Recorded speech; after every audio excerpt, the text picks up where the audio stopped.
are three topics of indentation. First, basics of indentation. Second, working of indentation. Third, rules for indentation.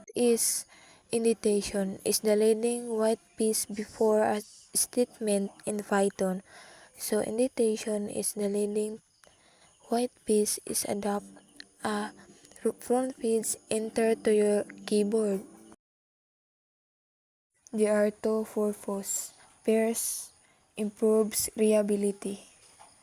The readability in Python refers to how easy it is for someone, especially other programmer, to read and understand your Python code. Python is widely known for its emphasis on readability, which is a core part of its design philosophy. Famous summarized in the scene of Python. It's important this is a Python shell. The second purpose is help indicating a block of code in Python. A block is a group of statements that belong together logically like the body of the function, loop, conditional, or class. In many programming languages like C, Java, or JavaScript, code blocks are defined using curly brackets, but in Python, blocks are defined only by indentation. There are two examples of code. First, C language example. In char name equals Sam. If name equals Sam, print hello Sam. The second example, Python program. Name equals Sam. If name equals Sam, print hello Sam. There are some Python program without indentation.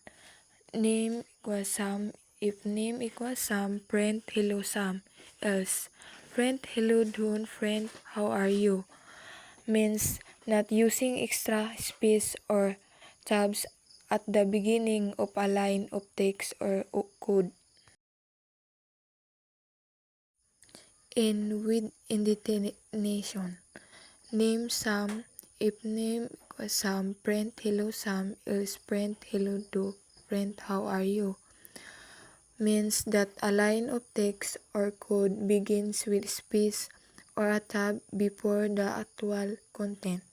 Indentation is often used to show structure, higher, or groupings, especially in programming and formal writing. Here are four rules for indentation. First, minimum one piece is necessary to represent an indented statement. Second, the first line of Python code cannot have indentation. Third, indentation is mandatory to define a block of code. Fourth, the number of spaces must be uniform.